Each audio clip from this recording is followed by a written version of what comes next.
In the shadows of a city that never truly slept, power moved quietly through glass towers and guarded estates, and at the center of it stood a Korean man whose name was spoken carefully, if at all. He was known as a mafia boss, but titles never captured the full weight of who he was. Discipline shaped every part of his life, from the precise cut of his suits to the controlled calm in his eyes. He had inherited violence, refined it with intelligence, and built an empire that thrived on secrecy and fear. To the outside world, he was a successful businessman. To those who knew better, he was a man who never made mistakes and never trusted easily. Yet even a man like him lived surrounded by emptiness. Loyalty was bought, not given, and every smile around him was rehearsed. His mansion was immaculate but cold, filled with people who worked for him yet knew nothing about him. Privacy was his greatest weapon, and distance his strongest defense. He believed control was safety, and emotion was a weakness he had long buried beneath layers of authority. Into this controlled world stepped a woman no one paid attention to at first. She was a black woman hired as part of the domestic staff, introduced quietly, her presence deliberately understated. Her posture was modest, her movements careful, her voice rarely used. To those who glanced at her, she appeared to be just another maid grateful for work in a powerful household. What they did not see was the sharp awareness behind her calm expression, or the way her eyes absorbed every detail without lingering too long on any one thing. Her real identity was carefully sealed beneath that uniform. She was an undercover cop, trained to disappear into roles that demanded patience and silence. Months of preparation had led her here, into the heart of a criminal network law enforcement had failed to penetrate for years. She knew the risks before she accepted the mission. Discovery would not mean arrest or dismissal. It would mean death. Still, she carried herself with quiet resolve, driven by a sense of duty forged through years of seeing injustice go unpunished. From the moment she entered the mansion, two hidden lives began to move closer without either realizing the truth of the other. The Korean boss noticed her not because she sought attention, but because she avoided it so perfectly. There was a steadiness about her that felt unfamiliar, a composure that did not fit the fear he was used to seeing in his employees. He observed without revealing interest, as he always did, filing away impressions the way he analyzed threats. She, in turn, studied him from a distance, seeing beyond the rumors and criminal reputation. She noted his routines, his silences, the way his authority never needed to be raised to be felt. Unlike the monsters she had imagined during her training, he appeared human in subtle ways, though she reminded herself constantly that appearances were weapons in his world. Both of them lived behind masks refined by survival. He hid a ruthless leader behind elegance and restraint. She hid a determined officer behind obedience and humility. Their lives intersected not through fate or romance, but through deception layered upon deception. Each believed they were the one in control, the one watching from behind the curtain, unaware that the person standing just a few steps away was doing the same. This was the beginning of a dangerous convergence, where power and justice, attraction and suspicion, truth and lies would slowly collide.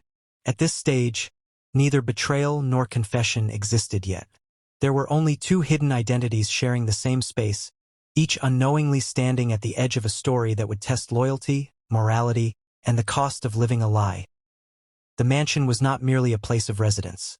It was a fortress designed to intimidate without appearing hostile. High walls, silent cameras, and men who watched without seeming to look made it clear that nothing within those grounds happened by accident. When the new maid began her work there, she understood immediately that every step mattered. She moved carefully, blending into the rhythm of the household, learning its rules not by asking questions but by observing patterns. Silence became her greatest ally. Each day, she cleaned rooms that were rarely used, hallways that echoed with restrained power, and private spaces that revealed fragments of the man who owned them. She memorized security shifts, noted which doors were never locked and which were never touched, and paid attention to the subtle hierarchy among the staff. Nothing escaped her awareness, yet nothing in her behavior suggested curiosity. She worked with discipline, her face calm, her presence almost invisible. The Korean Mafia boss watched his domain the way a chess master watched a board. He noticed changes instantly, even ones others overlooked. The arrival of the new maid registered as a small shift, but one that lingered in his thoughts. She did not rush, did not tremble, did not overdo politeness. There was a balance in her movements that suggested confidence restrained by intention. It was not enough to alarm him, but enough to interest him. As days passed, he found his attention returning to her presence more often than he expected. She did not seek his approval, nor did she avoid his proximity. When she passed through shared spaces, her composure remained steady. Her gaze lowered just enough to appear respectful without seeming fearful. To a man who had built his life reading people for weakness or deception, her calm was unusual. For her, every moment inside the mansion felt like walking deeper into enemy territory. She reminded herself that charm could be as dangerous as cruelty, that powerful men often wore civility like armor. Still, she could not ignore the contradictions she observed. The boss was ruthless in reputation, yet his control over his environment was quiet, almost surgical. There were no unnecessary displays of anger, no reckless behavior. This made him far more dangerous than the violent criminals she had faced before. As part of her mission, she catalogued everything mentally. Which rooms he used late at night, how often meetings occurred, who came and went without being announced. She learned the mansion's pulse, its moments of tension and stillness. With every detail she gathered, the weight of responsibility grew heavier. She was no longer an outsider looking in. She was embedded, surrounded by people who would never hesitate to eliminate a threat. Meanwhile, the boss's casual interest began to sharpen into something deliberate. He tested boundaries silently, placing himself in her vicinity more often, observing how she reacted under pressure. He had spent years learning to sense lies without needing proof, and though he found none, that absence itself felt strange. Most people betrayed themselves eventually. She did not. What neither of them acknowledged was that the space between observer and observed was shrinking. Her role demanded distance, yet proximity was unavoidable. His curiosity was meant to be harmless, a way to entertain himself in a controlled environment, yet it subtly shifted the balance he prized so highly. Without intention, both were stepping closer to a line neither could cross safely. The lion's den was no longer just a place of danger for the undercover cop. It was becoming a place of psychological conflict. And for the mafia boss, the presence of the quiet maid had begun to disrupt the perfect order of his world. What started as routine had transformed into an unspoken tension, laying the foundation for a connection built entirely on secrets, one that would make the eventual truth far more destructive. As time passed, the air around them subtly changed, thickening with an awareness neither of them openly acknowledged. What began as quiet observation evolved into something more deliberate, more charged. The Korean boss, a man who rarely allowed impulse to guide him, started to test the boundaries he had once kept rigid. His attention toward the new maid became intentional, though always wrapped in control. It was not reckless desire, but calculated curiosity, an interest sharpened by the fact that she never reacted the way he expected. His flirtation was understated, almost invisible to anyone else. It lived in lingering glances, in the way his presence seemed to materialize near her without explanation, in the subtle shifts of authority that drew her just close enough to feel noticed. For him, it was partly amusement, a way to see how she would respond under quiet pressure. Yet beneath that lay something more dangerous: intrigue. He was drawn to her restraint, to the way she neither leaned into his power nor recoiled from it. She felt it immediately. Trained instincts warned her that attention from a man like him was never harmless. Every calculated move he made forced her to tighten her own performance. She responded with careful neutrality, neither encouraging nor rejecting what hovered unspoken between them. Inside, however, the tension gnawed at her focus. Her mission demanded clarity, yet emotions uninvited and unwelcome began to blur the edges of her discipline. The undercover cop in her dissected every interaction, searching for traps. She told herself his interest was a tactic, another form of control. Still, moments arose when his behavior contradicted the monster she had prepared herself to face. His restraint confused her. His intelligence unsettled her. And worst of all, his attention made her feel seen in a way that threatened the emotional armor she had built over years of service. For him, suspicion grew alongside attraction. He had learned long ago that desire often clouded judgment, and he refused to let that happen. He watched her more closely now, not as a boss observing staff, but as a predator assessing risk.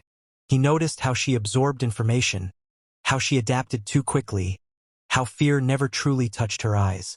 These details did not form proof, but they formed questions, and questions were dangerous. His flirtation became a double-edged blade. On the surface, it appeared light, almost playful, but beneath it lay intent. He was probing her limits, searching for cracks. Each calm response from her deepened both his fascination and his doubt. The absence of panic, the consistency of her composure, it all suggested training. Though he could not yet name its origin, she, meanwhile, walked a tightening rope. To withdraw too much would raise suspicion. To respond too warmly would risk losing control. Every gesture required calculation, every expression measured. At night, when she reviewed the day in her mind, she felt the strain of maintaining a lie that now extended beyond her identity and into her emotions. The closer he drew, the more dangerous the mission became, not because she might be exposed, but because she might falter. Unspoken tension settled between them like a living thing. Neither trust nor hostility defined it. Instead, it was shaped by curiosity, restraint, and unacknowledged desire. Each believed they were the one in control, yet both were slowly being pulled into a game neither had planned to play. Flirtation and suspicion grew side by side, inseparable and volatile. What they felt was not love, nor was it simple attraction. It was the collision of two sharp minds hiding behind false roles. And with every passing day, the line between performance and reality blurred further, setting the stage for consequences neither could yet fully imagine. The deeper she moved into her assignment, the heavier the mission became. What had once been a matter of observation now demanded action, and action carried risks that could no longer be controlled entirely. The undercover cop understood that time was no longer on her side. Every day inside the mansion increased the chances of discovery, yet every day also brought her closer to the evidence law enforcement desperately needed. She began to work with heightened precision. Information was gathered in fragments, patterns of behavior, coded routines, subtle changes in security that signaled upcoming operations. She learned which rooms were safe to enter and which were sacred, places even trusted men avoided. Documents were never left openly, but traces existed everywhere for someone trained to notice what others ignored. Numbers, names, and timelines slowly assembled in her mind like pieces of a puzzle she was not allowed to finish yet. The Korean Mafia boss, meanwhile, tightened his grip on his empire. Pressure from rival factions and external threats demanded flawless execution, and he ran his organization with cold efficiency. Meetings became more frequent, movements more discreet. Power flowed through him quietly, without excess, and those beneath him followed orders without question. To him, control was not merely leadership, it was survival. Unaware that his most dangerous threat stood within his own walls, he began to alter his routines instinctively. He trusted his instincts above all else, and something within him sensed instability, though he could not identify its source. His interest in the maid remained, but it was now layered with a sharper edge. Curiosity had evolved into vigilance. For her, proximity to him became unavoidable. The more she learned, the more entangled she became in the world she was meant to destroy. She witnessed the machinery of power from the inside, the discipline, the loyalty forged through fear and respect, the precision that made the organization nearly untouchable. Complicated her perception. This was not chaos. It was structure. And dismantling structure required patience she feared she might not have. Flashbacks haunted her quiet moments. Years of training, the faces of victims she had sworn to protect, and the personal losses that had pushed her into this line of work resurfaced with renewed intensity. She reminded herself why she was here. Justice was not clean, and sacrifice was never optional. Whatever doubts crept into her thoughts had to be buried, just as her true self had been buried beneath the uniform she wore. At the same time, The boss's growing protectiveness toward her placed her in greater danger. His attention shielded her from suspicion among the staff, but it also placed her closer to the center of power. The closer she stood to him, the more catastrophic her exposure would be. Each advantage carried an equal threat. Her handlers pushed for progress, unaware of the emotional and psychological pressure mounting within her. They needed results, not hesitation. She understood that once the evidence reached a critical mass, the operation would move quickly. Raids, arrests, collapse. There would be no room for hesitation or mercy when that moment arrived. Unknowingly, the boss was shaping the final phase of her mission himself. Every command he gave, every transaction he authorized, added weight to the case being built against him. Yet he remained composed, convinced that his empire was untouchable, that loyalty and intelligence would protect him as they always had. Two paths were converging now, one driven by duty, the other by dominance. Neither could turn back without consequences. The undercover mission had deepened beyond strategy and surveillance. It had become a test of endurance, identity, and resolve. And as the net slowly tightened, both of them moved forward unaware that the truth, once revealed, would destroy far more than a criminal organization. As the days folded into one another, the line she had drawn so carefully between duty and feeling began to weaken. What she had once approached with strict discipline now carried an emotional weight she had not prepared for. The undercover cop had been trained to anticipate danger, to resist fear, to suppress attachment. Yet nothing in her training had truly prepared her for the quiet intimacy of prolonged proximity. Living among enemies was one thing. Growing close to one was something far more dangerous. The Korean Mafia boss, for all his power and calculated restraint, was not immune to the slow erosion of solitude. Authority had always isolated him. People approached him with fear, ambition, or obligation, never with honesty. In her presence, however, there was no visible hunger for favor, no manipulation disguised as loyalty. She existed near him without trying to claim space, and that absence of expectation unsettled him more than open challenge ever could. Moments of vulnerability surfaced not through dramatic gestures, but through subtle shifts. Fatigue showed in his posture during late hours. Silence lingered longer than necessary. He revealed fragments of himself without fully realizing it, small indications of loneliness shaped by years of leadership where trust had been a liability. For a man who ruled through control, allowing even fragments of weakness to exist was a quiet rebellion against his own rules. She saw these moments and struggled with what they awakened in her. The mission demanded she reduce him to evidence, to targets and outcomes, yet the man before her refused to remain a simple villain. His discipline mirrored her own. His isolation reflected hers. Against her will, empathy crept in, threatening to soften the resolve she had built from sacrifice and loss. She reminded herself that complexity did not erase guilt, that understanding a criminal did not absolve him of his crimes. Trust, fragile and unspoken, began to form in the space between them. It was not declared or promised. It grew naturally from consistency and shared silence. For him, it was rare enough to feel dangerous. For her, it was devastating. Each moment of closeness deepened the deception she carried, turning her undercover role into a betrayal not yet committed but already felt. Inside her, conflict intensified. Every piece of evidence she gathered now felt heavier, no longer abstract but personal. Justice demanded completion, yet emotion demanded pause. She questioned herself in quiet moments, wondering whether compassion was weakness or clarity. The answers shifted depending on the memory she held most closely: victims she had sworn to protect, or the man who unknowingly trusted her presence. For him, the growing attachment created cracks in his certainty. He prided himself on reading people, on never allowing emotion to cloud judgment. Yet he found himself lowering defenses he had not realized were still intact.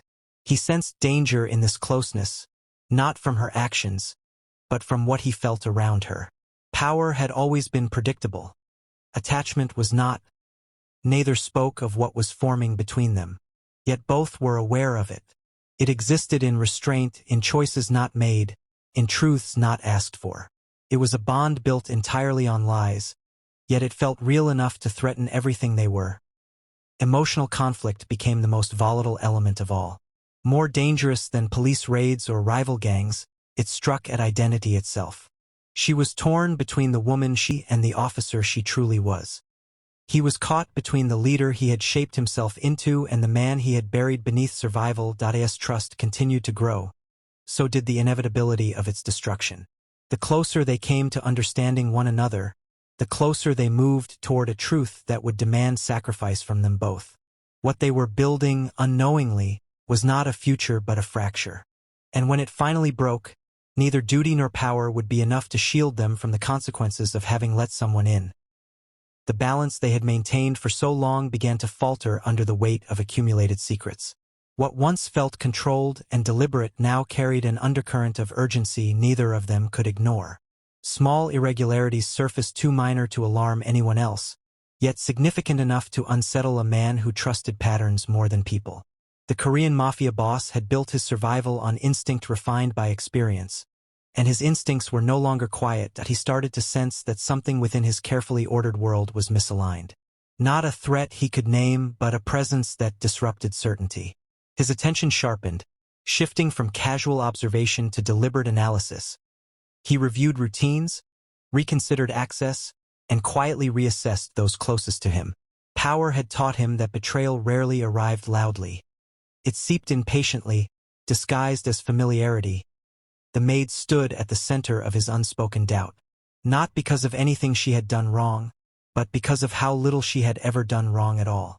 Her consistency, once intriguing, now felt unnatural. She adapted too well, learned too quickly, and never slipped. To a man accustomed to human error, perfection was suspicious. He did not confront the thought directly, but he no longer dismissed it.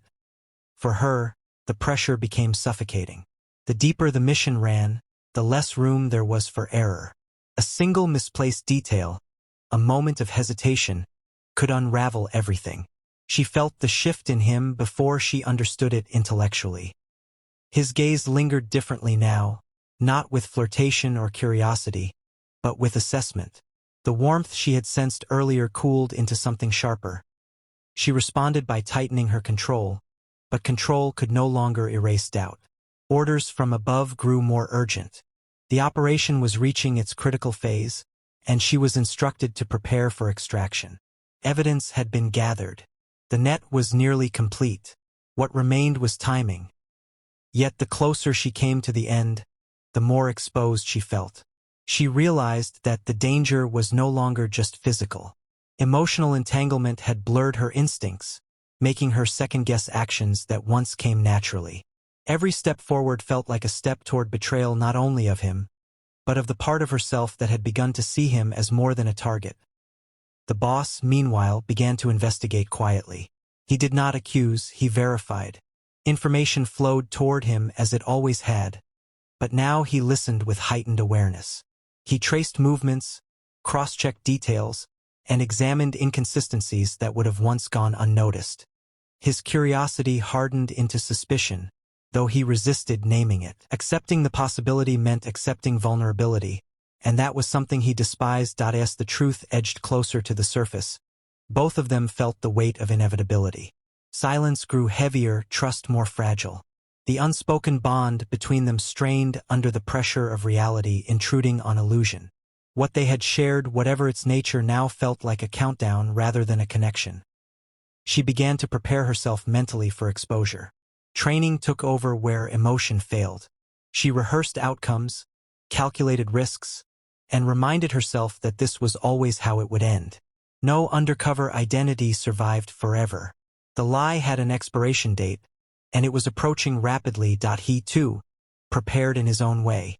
Contingency plans had always been part of his existence. Betrayal, if it came, would be met with decisive action. Yet this time, the preparation felt different. It carried hesitation he had never allowed before, a reluctance rooted not in strategy, but in feeling. The truth did not arrive all at once. It crept forward through intuition, through patterns aligning too neatly, through the quiet certainty that something he trusted should not be trusted anymore.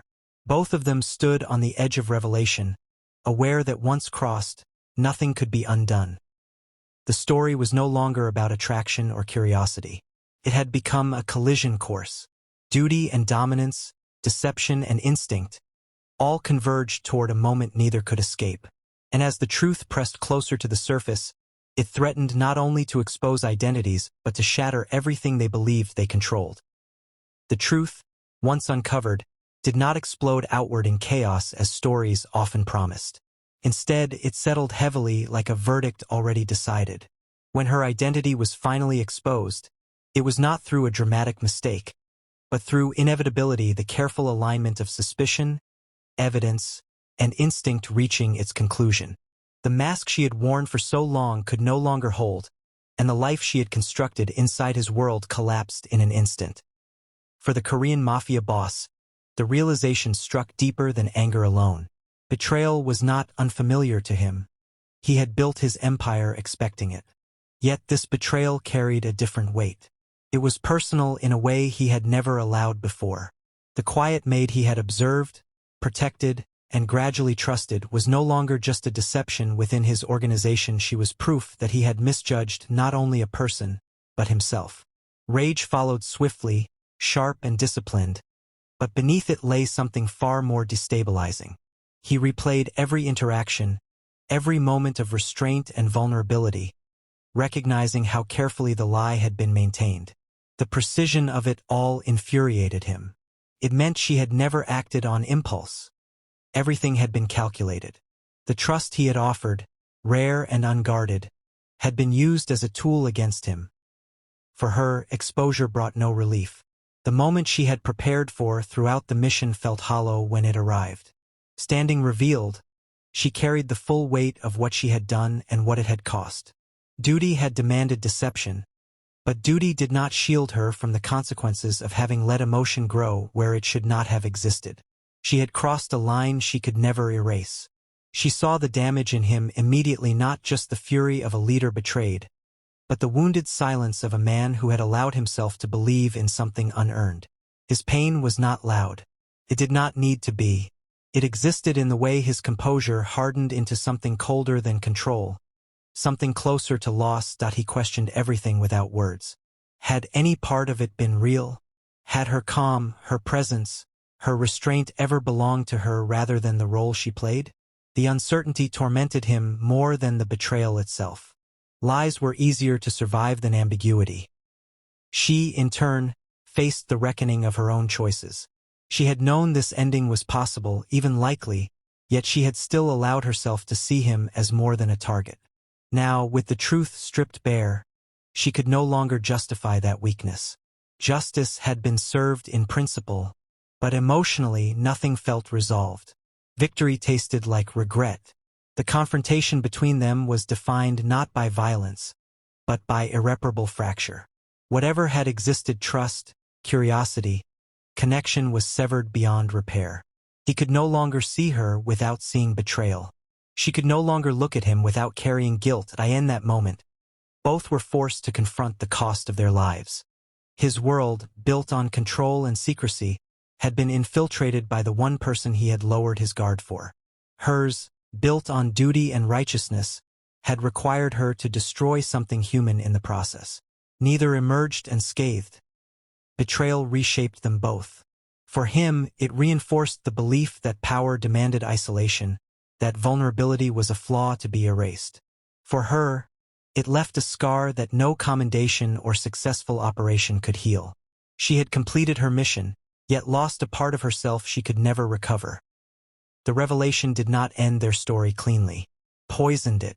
What followed was not closure, but consequence, a shared understanding that some lines, once crossed, ensured that even truth could not undo the damage left behind. Everything that followed the revelation moved with relentless momentum, as if the world itself refused to pause for grief or reflection. The empire the Korean Mafia boss had built with patience and precision began to close in on itself, pressure mounting from all sides. The evidence she had gathered was no longer theoretical. It was active, alive, pulling law enforcement closer with every passing moment. The end was no longer a distant possibility. It was imminent. For her, duty crystallized into a single, unforgiving demand. This was what she had trained for, what she had sacrificed years of her life to accomplish. The operation had reached its final stage, and her role within it was clear. Any hesitation now could compromise everything: careers, cases, lives. Yet clarity did not bring peace. Instead, it sharpened the pain of knowing that fulfilling her responsibility would destroy the last fragile remnants of what had existed between them. Inside her, desire did not manifest as longing for romance, but as resistance to inevitability. She wished, irrationally, that circumstances had been different, that truth had not arrived dressed as betrayal. She questioned whether justice always had to arrive hand in hand with ruin, whether saving the many truly required the absolute destruction of the one standing before her. These thoughts did not weaken her resolve, but they slowed her steps, forcing her to confront the cost of righteousness. For him, the collapse of his world was not marked by panic, but by decision.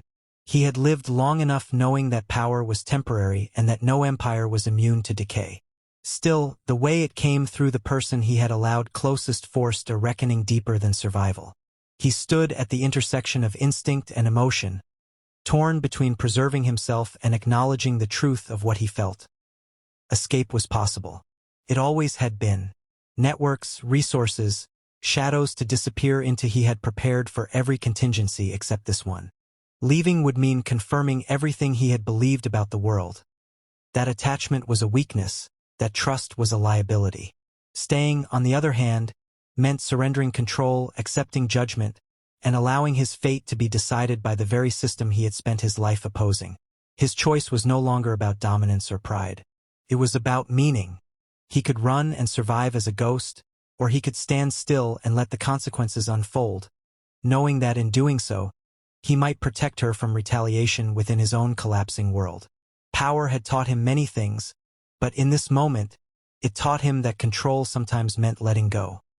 She sensed his decision before she fully understood it. The tension between them shifted not with hope, but with finality.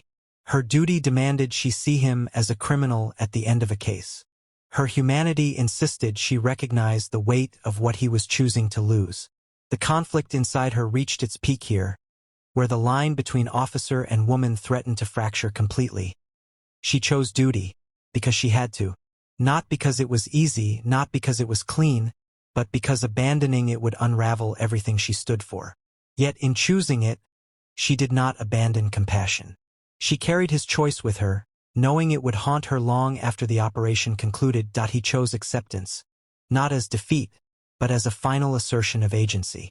In a life defined by control, this was the one choice no one could take from him. He did not seek forgiveness, nor did he offer it.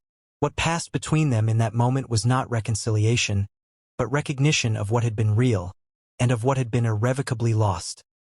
The climax of their story was not marked by victory or escape, but by mutual sacrifice. Duty was fulfilled, desire was denied, and in the space where both collided, something irreversible was born. The understanding that some connections are powerful not because they endure, but because they demand everything and leave nothing unchanged. The end did not arrive with celebration or relief. It arrived quietly, carrying the weight of finality that neither of them could escape. When the empire finally fell, it did so not in chaos, but in surrender to inevitability. The Korean Mafia boss was taken into custody, not as a broken man, but as one who had already accepted the cost of his life's choices. Power had defined him for years, yet in the end, it could not protect him from consequence. For her, the operation was declared a success. Commendations followed, reports were closed, and the case was recorded as a decisive victory against organized crime. On paper, everything made sense. Justice had been served. Yet no official record captured what the mission had taken from her. The role she had played had demanded more than skill or courage. It had required the sacrifice of something deeply human. He adjusted to confinement with the same discipline that had once ruled his world. Stripped of authority and influence, he was left only with memory. In isolation, he revisited the moments that had led him here, not to deny them, but to understand them. Betrayal still burned, but it no longer consumed him. What remained was a quiet acknowledgement that he had allowed himself, briefly, to feel alive beyond power. She moved forward with her life, as she had been trained to do. New assignments waited, new identities to wear, new threats to face. Yet none of them felt as distant as this one. The weight of the past followed her in silence, emerging in moments when her guard lowered. She carried the knowledge that duty had demanded honesty from others while requiring deception from her.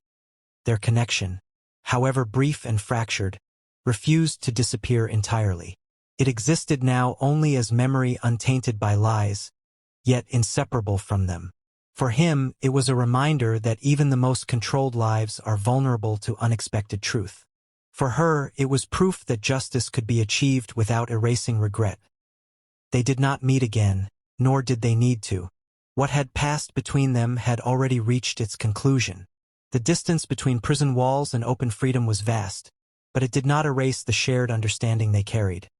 That their lives had intersected at a moment neither could undo, altering both paths permanently. The ending was not redemption, nor was it tragedy alone. It was bittersweet, shaped by acceptance rather than hope. He paid for his crimes with freedom. She paid for her duty with memory. Neither escaped unscarred, yet both emerged changed in the end. The story did not belong to crime or justice, power or law.